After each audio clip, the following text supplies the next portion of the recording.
Hey, good morning, and welcome to the show. I'm Daniel Dalp, and this is For Your Sunday Morning Drive, the short podcast with the goal of providing some motivation, some drive, and encouragement on your way to worship and helping you recenter your mind on spiritual things on a hectic Sunday morning. Our guest today is a young man that I have known since he was born, and boy, do I feel old saying that. Caleb Sills is 15, and he's a member of the Washington Avenue Church of Christ, where he's currently in the youth group. I'm really proud of Caleb. He's got a great heart, a fantastic sense of humor, and he has a passion for Christ. I heard him speak during youth-led worship a few months back, and he delivered a great lesson. And as I reflected on it, I thought it would make a great episode, and he was kind enough to oblige. Caleb, thank you for sharing your thoughts with us today. Let's hear them. This is episode 79, Broken Crayons. Let's go to church.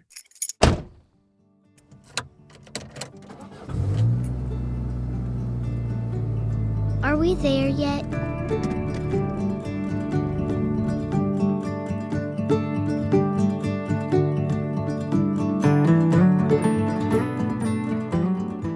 Do you ever feel like you don't have purpose, or feel broken or of low significance? Take a crayon, for example. I'm sure you've held a crayon before, and maybe you got too carried away, and suddenly you hear a familiar snap.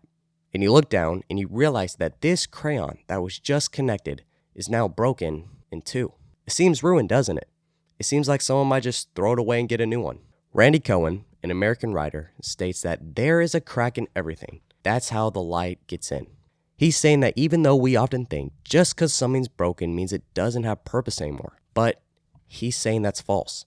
Because, like broken crayons, in our most sorrowful moments, we still have the strength to color things with good using the purpose that God gives to us. Ephesians 2 and verse 10 says, "For we are his workmanship, created in Christ Jesus for good works, which God prepared ahead of time for us to do." God had a purpose and a plan for us before he even created us. And we know that everything God makes is good. So by knowing this, it gives us hope that even though we carry cracks, we know that it shouldn't discourage us, but that it should position us. A man this reminded me of was Inky Johnson. He was a star football player with dreams of making it to the NFL. He lived with 10 people with drug activity literally everywhere. So he wanted to change his family's future. He worked really hard and stayed out of trouble, and scouts were already stating him as a first-round pick. But on September 9th, 2006, Inky went in for a tackle, and it looked like a normal everyday play, but it wasn't. That one tackle ended up resulting in severe nerve damage, which paralyzed his right arm forever. And just like that, Inky's NFL dreams were over. But he realized that maybe his purpose was bigger than football. He started sharing his stories and teaching others to keep going even when life hits hard.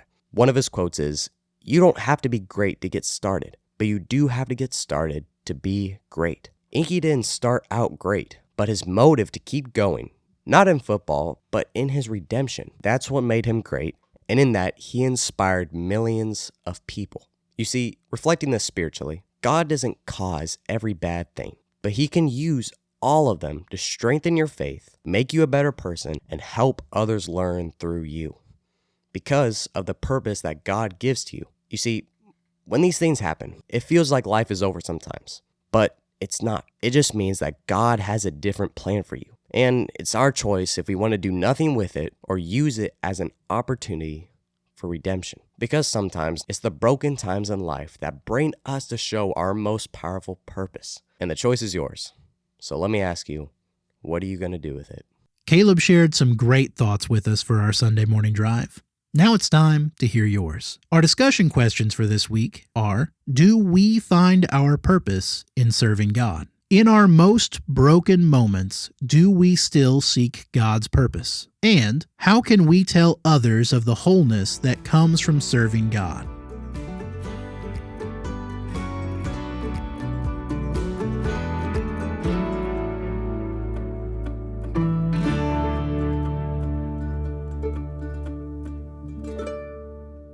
We're here.